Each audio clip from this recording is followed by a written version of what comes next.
and welcome to the Accountability Coach podcast, where we discuss proven business success principles related to helping you make more money and work less so you can enjoy having your ideal business and ideal life. And Bachrach here. Today we have a special guest with us who loves to help people get results and knows which habits bring success and results. Blaine Oelkers is a TEDx speaker and leading authority in personal implementation and consistency. He is America's only Chief Results Officer. He's a habit master with documented streaks of 1,485 days in a row and counting. Blaine graduated from Purdue University and Stanford University's Social Entrepreneurship program. He's co-authored 3 books. He's powered by Selfluence, which is a personal development and training company. And I know he is super excited to share with you ways that you can take control of your life by taking control of yourself. Well, welcome, Blaine. We appreciate you joining us.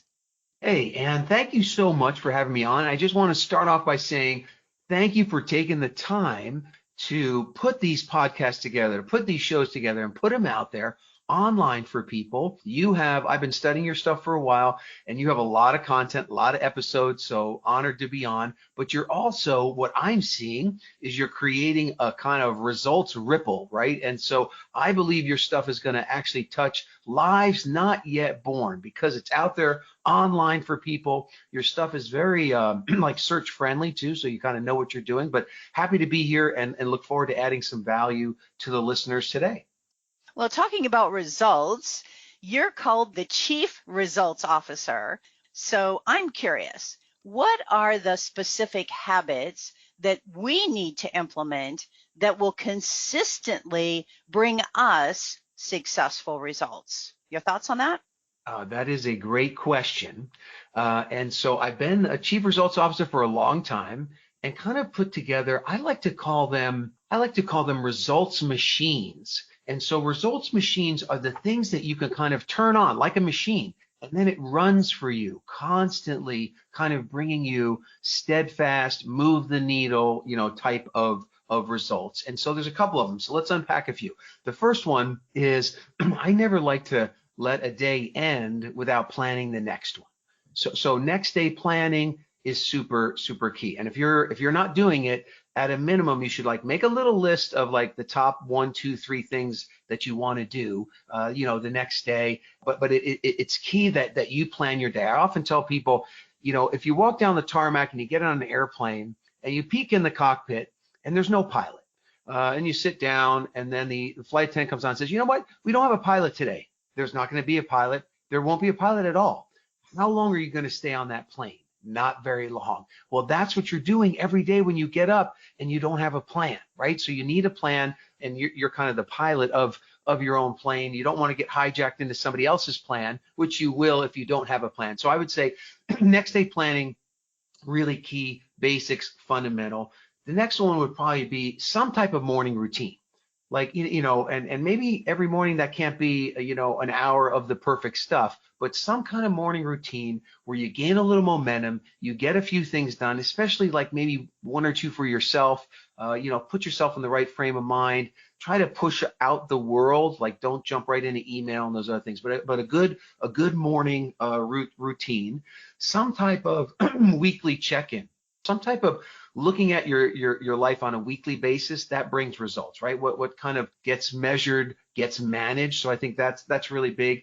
Getting a mentor of some type, I think is super helpful, and connecting with that mentor. But the number one results machine is Ann's favorite topic, favorite thing, and that is what I call action accountability, some accountability for your actions to someone other than yourself. Now, this is I work with a lot of mastermind groups, and basically that's what I'm doing is I'm setting up systems of accountability for actions to someone other than yourself. Now, you could be super self-disciplined and really great, person with willpower and all that. Most people don't have that, but if you have that, you can be accountable to yourself. But I find that to be a rare breed. You need accountability to somebody else, and that's one of the reasons why, Ann, I like a lot of your programs and I think you're the accountability pit bull. I think so. You're doing the right stuff. Yeah. Yeah, some people have called me that, Blaine, the accountability pit bull for sure. Okay, so great. So we have some really great ideas under the results machines. Now, you talk about the 30-minute hour. Is it really possible to get an hour's worth of important activities done in just 30 minutes? And if so, I really want to know how. Yes, so it is possible, and I started using a lot of this stuff, and I set up a company called Selfluence, the art and science of influencing yourself. And I think kind of God's put me on the earth to help people take control of their lives by taking control of themselves. But all this stuff we say kind of like powered by Selfluence, all this stuff like this 30-minute hour, how to get an hour's worth of stuff done in 30 minutes. It's stuff that you already know how to do. You don't need anything else. You know how to do it. You've already done it, actually. And you just need to kind of hone and master these skills that you already have. Like Selfluence, it's like the power you already have to influence yourself. Now, before we unleash this power on you and the listeners, I want to make sure that that this power is used for good. So I'm going to ask you a question about what you would do with some guilt-free time. But let's say that we do 4 of these 30-minute hours in a row. So we get 4 hours of stuff done, and we get it done in just 2 hours. That gives us 2 hours of guilt-free time. Now, me, I'm type A. I might fill that with work, but let's say we can't. We're not allowed to fill it with work stuff. So my question is, if you had, and this is what I want the listeners to think about, if you had 2 hours of guilt-free time, what would you do? For me, I like the Peloton bike. I'd probably do a ride on the Peloton bike. I like to get out in nature. I'm in the Phoenix area, so I like to go out for walks, especially hikes. I also like to connect with old friends. I feel like I don't do that enough. I'm going to get to do it next week. I'm really excited about that. And then I like the good old-fashioned power nap. So if I've got the guilt-free time, I like to, maybe read a book and take a little nap. But Ann, how about you? What if you had 2 hours guilt-free, can't work, what would you do? Boy, you're talking my language here, Blaine. I was thinking my Peloton bike. Oh, believe, nice. believe it or not, I was thinking also to do one of the yoga classes that they have, okay, because they have so many classes right on Peloton now. And I was thinking going out for a walk. So we're right in alignment. Even though you're in Phoenix and I'm in San Diego, we'd probably go out and do a lot of the same things. And I was also thinking, because we do have a pool in our backyard, if it's a nice day, I might just put some music on and just, sit in the jacuzzi or sit on the lounge chair and do nothing.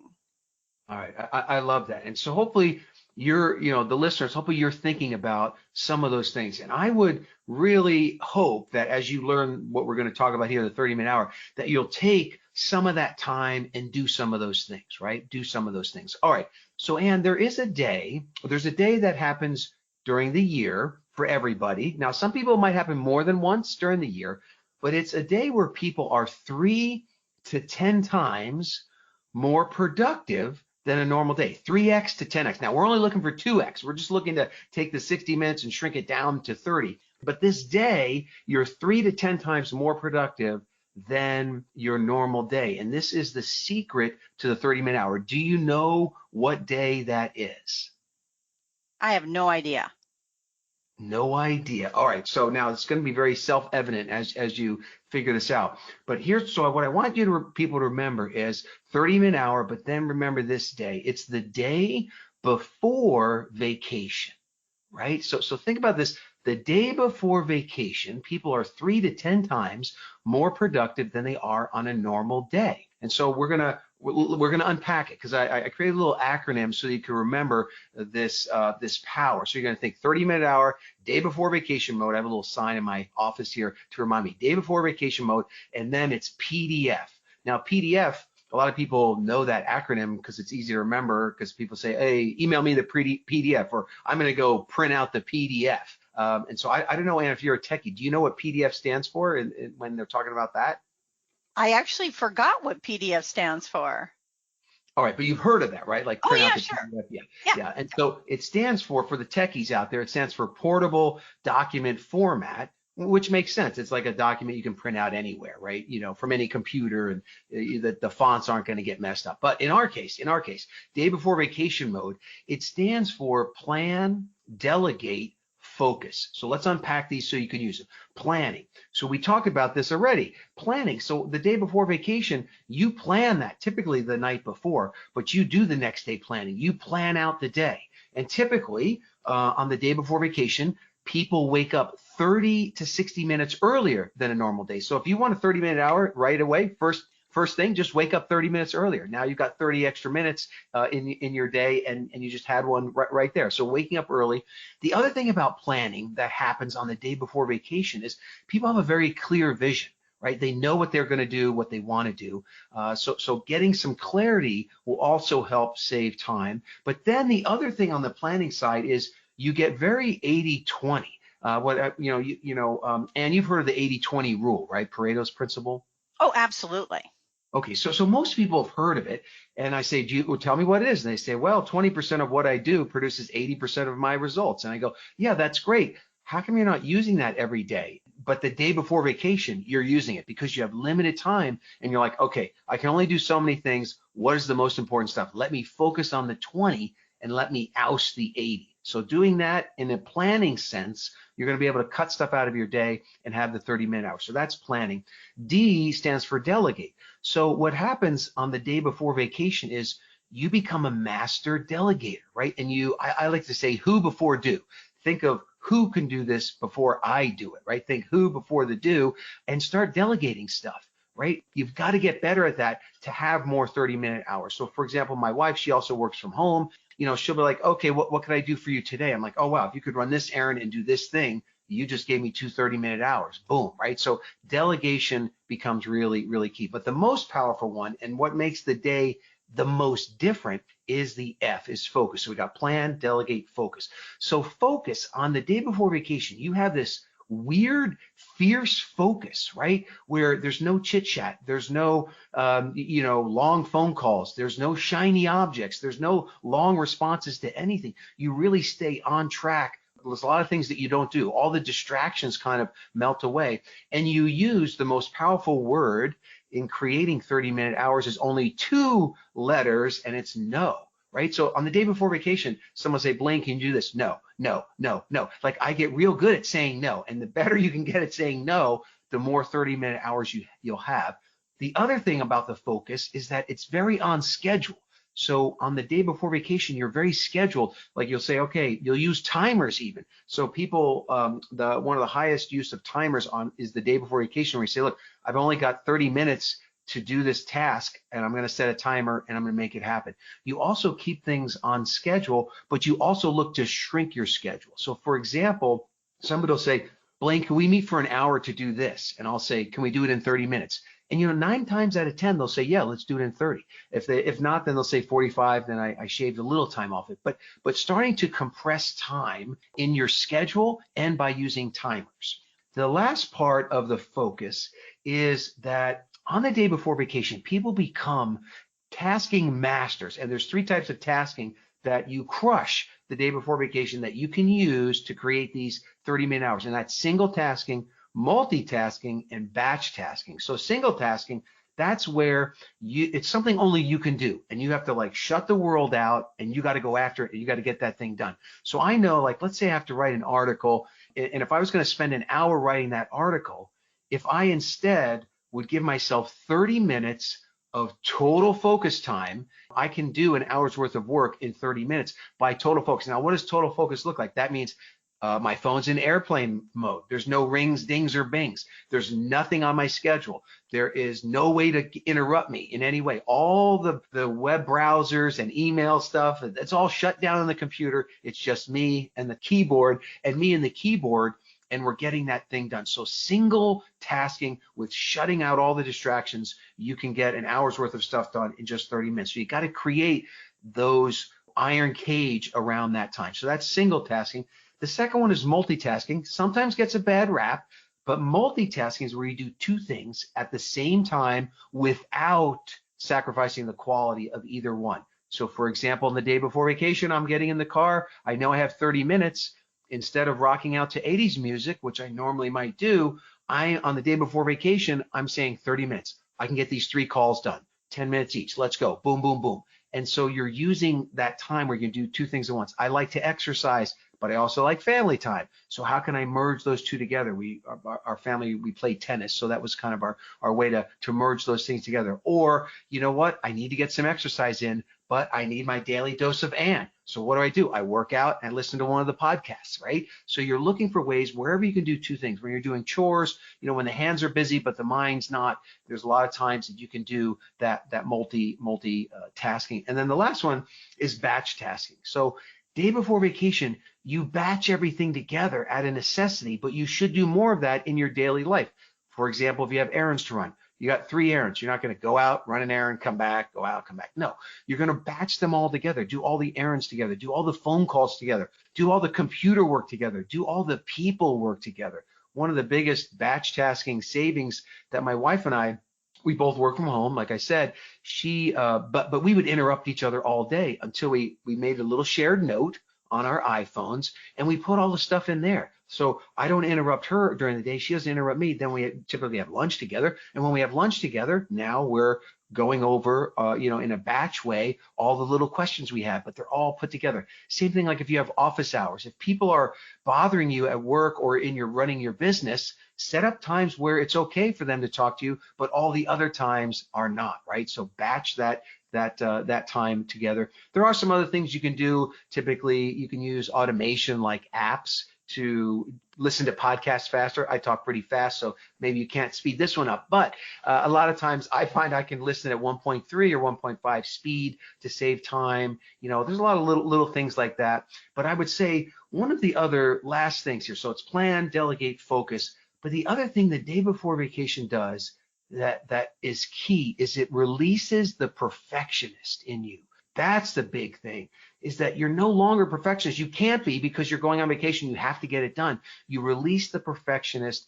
Done is better than perfect. And you start to delegate more. You start to plan out more, give yourself less time to do stuff. You're going to get it done. Maybe it's only 80% as good as it needs to be, but that's okay, right? You're okay with that. You kind of release the perfectionist due to the kind of constraints of time. So there it is in a nutshell, the 30-minute hour. So think 30-minute hour, day before vacation, PDF. I love it. And yes, you do talk fast, but I wrote a lot down during that time. So the other thing, basically perfectionism is one of the traits of procrastinators. So, when people try to be perfectionists, they procrastinate. So definitely releasing the perfectionist in you is good overall in general, in my opinion. The other thing that I was thinking, Blaine, was when I'm thinking about my day before vacation, I make my list and I prioritize everything. And there's actually some things that, hey, I really don't have to do, even though it's on my list. I really don't have to do it till I get back. So instead of stressing myself out, instead of, delegating it, because I don't have anybody I could delegate that particular task to, I just go, I don't really have to get it done now. Yeah, no, it's a good point. Sometimes we say defer, like delegate and defer, right? So that's good, because if you get out of your head, put it someplace where it's safe, like maybe it's in a journal or in your phone or it's on a list somewhere. But yeah, you're totally right. Deferring is big time savings, and frees up the space in your head a little bit too. Yeah, for me, that's definitely a good one for my day before vacation. I believe that we can change a habit the first time we decide to, and it doesn't have to take 21 days. How do you suggest we create new habits in 21 seconds instead of 21 days? Okay, so this is another thing like powered by Selfluence, and the fact that like you already know how to do it. You're a habit master. We're going to prove to you right now that you're a habit master, and that you can start a new habit in 21 seconds, not 21 days. So if they told you it takes 21 days, they lied to you. Now neurologically, I love how brain science is moving forward. Neurologically, something you get hardwired in your brain probably takes about 60 days to super hardwire where you don't even have to think about it. But we're going to give you a little hack to bypass that brain chemistry, and actually all day long, we're finally realizing that you're kind of fighting, or you're either working with or fighting your brain chemistry. So whether you're getting stuff done and producing dopamine and getting pumped up and more energized, or whether you're failing, not getting stuff done and producing other chemicals that kind of pull you down, weigh you down, take away your energy, so just realize you're waging that brain chemical warfare. But we're going to help you right now. And the way I discovered this was actually my wife, Beth, and luckily she doesn't have this anymore, but she used to have nearly daily migraine headaches. And so the doctors are like, okay, we can't really figure this out. You're going to need to do this headache log. So you're going to need the habit. You're going to have the habit of filling out the headache log. And it was like what you had to eat and what the triggers were and what the weather was like and what the barometric pressure was and all these things. And she would do it for a couple of days. Then she'd lose the log or she'd forget to do it. Then she'd have a migraine and I'd ask her about it. Whoa, bad move. So we've been married 30 years now. So I realized you don't ask any questions during the migraine. I learned that quickly. But what I did realize was that I'm like, okay, my wife, Beth, she is a habit master at brushing her teeth. And most people are. If I ask people, did you brush your teeth in the last 24 hours? Almost every hand goes up. So you're already a habit master at many, many things. So she was a habit master at brushing her teeth. So what we did is the first key here to the 21-second habit is that we linked brushing the teeth to filling out the log. So we took the headache log, we put the toothbrush and the toothpaste on top of it and a pen. And when she brushed her teeth, and she is the dentist example, 2 minutes in the morning, 2 minutes at night. But during those 2 minutes, she filled out the log. She knew where it was. She filled it out, and she went 90 days in a row of filling out that log. And then she gave the doctors this great data, and the data made all the difference. So anyway, got the right medications, did the right shifting. Now maybe she has a migraine once every couple months. It's a beautiful thing. But the first key is habit linking. So you're linking to some habit that you're already a habit master at. There's a second key to make sure you do it. And for me, I'll share a story about myself. Once I discovered that, there were two things I wanted to do every morning. I wanted to do this Bible app I have, and then I wanted to take a mind shower. So, I wash my body every day, but I thought, you know what? I got a lot of head trash from the news and social media and family and friends who don't understand what kind of business I am or what a chief results officer is. I got a lot of head trash coming in every day, but I'm not washing that out. So I wanted to take this mind shower, and I wanted to wash that out every single day. So I thought to myself, all right, step one, habit linking. What could I habit link to? What do I do first thing in the morning? And for me, I realized, and maybe this is most people, but I pick up that cell phone, my smartphone, my iPhone. I pick up my iPhone every single morning. First thing I do. Sometimes the alarm's going off on it. That makes me pick it up. But many times I wake up without the alarm. But that's the first thing I do. And I have this urge to want to check my phone. Like, did my kids text me because they're out of the nest now? Did orders come in? What's going on in the world? What's happening in social media? What kind of emails? Blah, blah, blah. I have this high urge to want to check those items. So what I did is I moved all the apps off the first page of the iPhone, and I just put those two apps there. And I said to myself, when I open the phone for the first time every day, which happens every day, I'm going to habit link to that, but I'm going to surf the urge to want to look at all that other stuff. And I see the numbers at the bottom there. I've got 5 text messages already and all this stuff, but I'm not allowed to do that. I'm going to surf that urge, that desire. I'm going to use that wave of that urge to make me do those two things. Now, I like to do 10 minutes each in each one of those. I like a 10-minute mind shower. But if I don't have time and I got to do a 3-minute mind shower, I'm okay with that. I'm still going to get it done before I'm allowed to go on to that other stuff. And so that's the second key. So one is the habit linking to something you're already a habit master at, no willpower required. And the second thing is you surf some kind of urge to get yourself to do it. So I did that. It was 1,498 days ago, because the apps, they track how many days you're in there. So now I know I have this streak over 4 years, and I didn't have to think about it, right? And I created that new habit basically instantly, but now I've had that habit for 4 years. Now it's definitely an ingrained habit in my brain chemistry by now, but that's the key, is linking to something you're already a habit master at and then surfing some kind of urge. Does that make sense? Totally. And I really love the linking it to a new habit to something that you already do. That makes so much sense. Yeah, and I had one business owner. She, the results machines of next day planning, or even just like planning your day, is so important, and she just couldn't do it.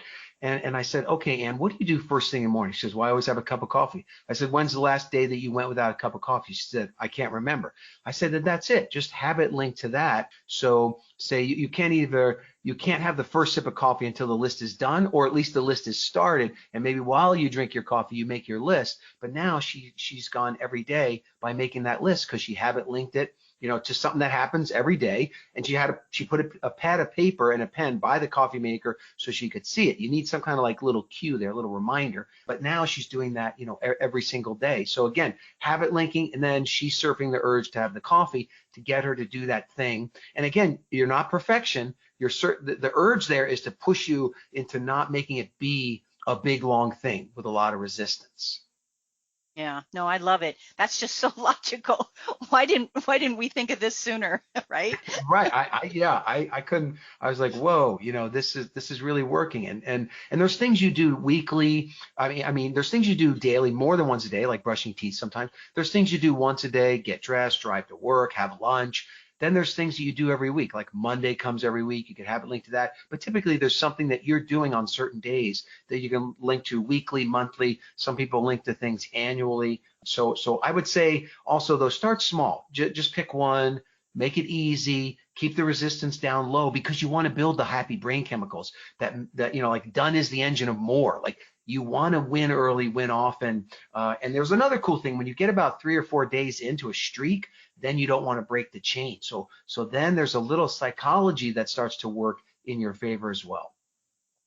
Super cool. Love that idea. I love it a lot. Now, most of us who have been around the world for a minute have read or at least heard of the book Think and Grow Rich. Now, if you haven't, obviously you need to read the book, in my opinion.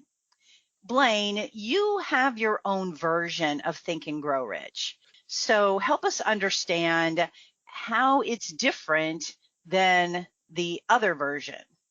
Yeah, and this is probably this is one of a handful of most impactful things in my life, and I call them the moments of dawning comprehension, where your world is never the same. And so I was in college at Purdue University, where I actually met my wife, and I've always been a seeker, and I bet you most of the listeners are seekers of knowledge and how to do better. And I was always a seeker, and I saw an ad for an audio cassette. I'm dating myself, an audio cassette, and it was for Think and Grow Rich. And I sent away for it. And it was actually read by Earl Nightingale, the guy that I came to like his stuff as well. But I sent away for it. And it's this book, Think and Grow Rich. So Think and Grow Rich. It's all about taking your thoughts and turning them into reality. So I ended up buying the book, reading the book, and later I made a little acronym called YTABA, which stands for What You Think About, You Bring About. I started to have some success with that. And I met my wife at college, and I started to have business success. And I had read the book at this point maybe 15, 16 times. And I bought one of the original 5,000 copies. Now, they say there's 100 million copies. I don't know if it's quite that many, but there's definitely millions of copies out there. But I bought one of the first 5,000, and I opened it up, and I'm like, the first page, I'm like, that's different. Like, I never read that. I don't remember these. The first 2 pages were instructions on how to read the book. And I still have my original paperback that I read in college. And I got it out, and I go, by golly, these aren't in here. And so there's 2 instructional pages. And if you open up the very first page in the real book says, what do you want most? It's like big and bold across the top. So you could open up your copy to see, but it talks about what do you want most? And that first page unpacks the fact that do not read this book until you're ready to bring with your reading of the book, what you want in very clear terms. You want crystal clarity about what it is you want to bring about. That's why I said what you think about, you bring about. But you have to be real clear about what you're trying to bring about, because through the book, he's going to say, do this and do that. And it's all based on your bring about statement. So that was kind of lost page number 1. But the second page talked about how to read the book. No more than 1 chapter in 1 sitting, that you had to read with other people. Now, this is what made a big difference for me, is that you had to read it with other people to tap into their experiences, their mind power. And we know now that some people call it masterminding, but we know that 1 + 1 doesn't equal 2. It equals 3, 4, 5, right? So in other words, like if you and I got together and talked about accountability, and you had, 20 ideas about something and I had 20 ideas about something, if we came together, the mixing of our minds, we wouldn't just produce 40 ideas. We might produce 60, 80, or 100 because you kind of feed off each other. So it talked about how you had to read the book, with other people. And what I did is I did 5 book studies in 5 months in a row. And my goal, when I bought that original copy, my goal was to have $1 million business. My business was worth about 300,000. And I thought it'd take about 5 years, but it only took about 5 months because I did those 2 things. I got real clear that that was my goal, and I did all the things the book said to do, but then I masterminded with people in the reading of the book, and that kind of made a big difference. Now later, as I read through the book more carefully, I realized, wait a second, the original was so rich, meaning that the book was redone in 1960, and they took some stuff out, they took some passages out, but most people read a version of the book that lost all the capitalization and the italics, and he shouts a lot, like he has all caps, in there, so that was a big difference. And I'm a Christian, and he talks about Jesus, in the original, but that was taken out of the book that most people read. So I noticed a lot of details like that, and I couldn't get the original anymore. There's one gentleman was selling it, he passed away, and then I couldn't get it anymore. So like you opened this question with the fact that I couldn't get the original anymore. So for people that I was working with, so what I did is I checked, and luckily the original Ralston House version of the book was in the public domain. So I was able to get that original thing with all the bolding and italics and everything. I was able to get that, preserve all that, and then add in my own guidebook. By this time I had written a guidebook for it, and then I had also done all these book studies. So I had like an intro chapter, like a beginning of the chapter and an end of the chapter, like a book study. So you could either do it on your own, or more beneficially, you would do it with other people, right? So anyway, that's the version of the book that I ended up creating. It's kind of like 3-in-1. But I do think that book can change your life, and it's a very high frequency book. It's a lot of stories, it's a lot of history, but it gets you pumped up about moving forward in your own life. And that's why I still read it every year. I read it. So I've got to be close to 70 times now reading that book. Yeah, some books that have such an impact on our lives are so worth reading again and again and again, just to apply different concepts or different thinking to them and getting even better results. So that's super powerful. And the other thing I like about the book is when you're reading, if you know you're going to read and read and read, is use 2 highlighters. I use like an orange for things I want to remember, and then I use a green for things that I want to take action on or are actionable. But then when I go back and read the book, I could literally just read the orange parts and get all fired up and read it very quickly, right? So yeah, if you're going to keep reading a book over and over, use some kind of smart highlighting to kind of help you through it the second, third, and fourth times. That's really smart, because I do highlight when I read, believe it or not. I always have for some reason, but I've never thought of the concept of changing the colors for different things that I'm looking at highlighting. Yeah, and Think and Grow Rich, it's more, he says this in the beginning, it's more like a textbook than it is a novel. So it is more of a, do this, do that, and it's kind of giving you a lot of things you could do. Yeah, that's a really great idea. Now, if you could distill all of the personal development down to a single sentence, what would that be? I mean, for me, it's the 7 simple words. What you think about, you bring about. That Waiteva is that's the thing that I think people, in self-development, they underestimate the power of their own mind and their ability to influence themselves. So what you think about, you bring about. So Waiteva, what you think about, you bring about, and what you think about is important. So guard that, guard the inputs of your life, like not only what you think about, but also the people you hang around. All that is very influential to you. So what you think about, you bring about. Always take action, always be moving. You can't, there's a famous quote about, you can't steer a parked car. Keep moving. That's how you learn. That's how you grow. And so that would probably be my biggest distillation. And I will say that my favorite mentor, and I'm not sure if you know this person or like their stuff, is Jim Rohn. Do you know Jim Rohn? Have you ever studied any of his stuff? Oh, absolutely. Okay, that he's had the biggest impact. I got to share the stage with him a few times, got to know him, and I would say if people are looking for deeper self-development stuff, that would be the thing. And I listened to his Power of Ambition, back to audio tapes. I listened to that thing so many times that the tape started to wear out. Now you can get it on Audible, but The Power of Ambition was another great program that really kind of changed my life. Yeah, Jim Rohn has a lot of great content as well, for sure. Is there anything else that you think is important for us to know or do?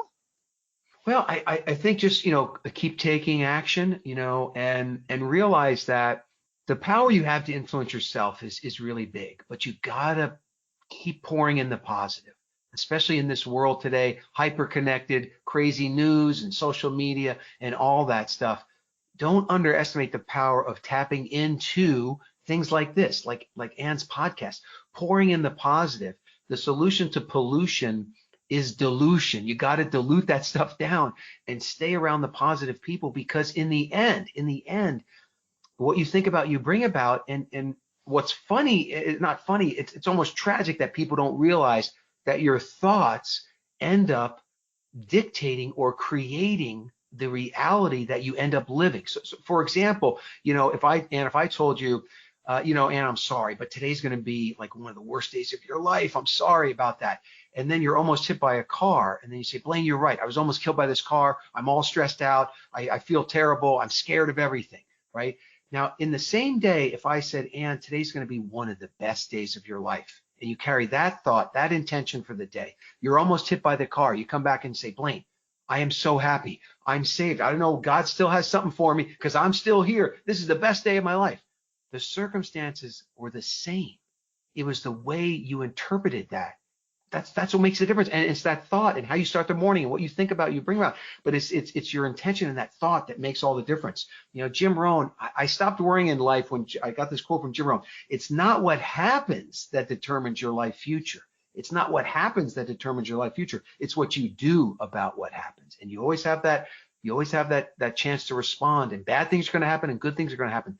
But it's that thought that you had before going in and then how you respond that makes all the difference. So if I can leave anybody with anything, it would probably be that. That's amazing. I mean, we could we could go on for hours on that subject, down that path, for sure. Tell us, how can we get a copy of your version of Think and Grow Rich, and how we might be able to get in touch with you? What's the best way? I mean, the easiest thing is I did a TEDx talk where I talk about why Taba. The easiest thing is just to get a copy of that, and then we'll be connected. It's very easy. Just go to BlaineTEDx.com, BlaineTEDx.com. You can opt in for that. We'll be connected. You'll get to know a little bit about me.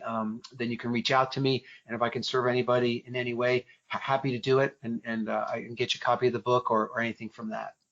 Amazing. Well, I appreciate you sharing your very valuable time. And I certainly got a lot of ideas, and I'm hoping that everybody else did too, and will take advantage of at least one of the ideas that you shared to help them be even more successful and get even better results from the Chief Results Officer.